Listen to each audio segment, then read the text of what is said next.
এটি হচ্ছে মূলত নন্দীগাতি পাইকপাড়া মহাশ্মশান। নন্দীগাতি পাইকপাড়া মহাশ্মশান। এই শ্মশানটি মূলত এখানে অনেকদিন আগে থেকে রয়েছে। মূলত এটি সেই জায়গা, এই জায়গাটি শ্মশান নামে পরিচিত। এটি হলো সেই শ্মশান। ওই যে রড বসানো রয়েছে, বিশেষ করে রডের উপরে সুন্দরভাবে মানুষকে শোয়া বিভিন্নভাবে দিয়ে সাজায়, খড়ি দেয়।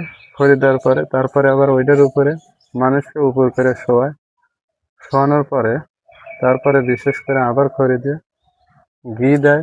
ঘি দেওয়া বিভিন্নভাবে, মানে তাদের রীতি রীতি রীতি নেওয়াজ অনুযায়ী তারা তাদেরকে এখানে আগুন ধরিয়ে দিয়ে পোড়ানোর কার্যক্রম শুরু করে।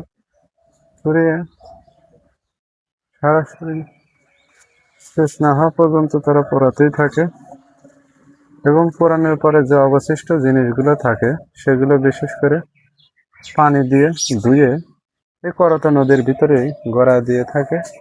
আমি সেই জায়গাটি এখন আপনাদের দেখাবো। বিশেষ করে এই সেই জায়গা, যখন পোড়ানোর পরে অবশিষ্ট জিনিস থাকলে এই জায়গা দিয়ে গড়িয়ে দিয়ে থাকে। ওই যে সেই পোড়ানিয়া খাইটিয়া মাইটিয়াগুলো রয়েছে, যেগুলোকে বলে থাকে পোড়া খাইটিয়া। এগুলো আমি একটু জুম করে আপনাদের দেখানোর চেষ্টা করি।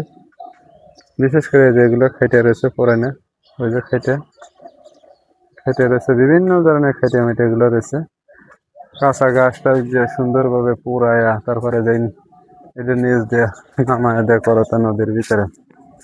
এটি হচ্ছে ওখানে মহাশ্মশান। এই শ্মশানে মূলত ওখানে পোড়ায়া থাকে। এটি হচ্ছে এদের ধর্মের একটা রীতি বা নেওয়াজ। নন্দীগাতি পাইকপাড়া।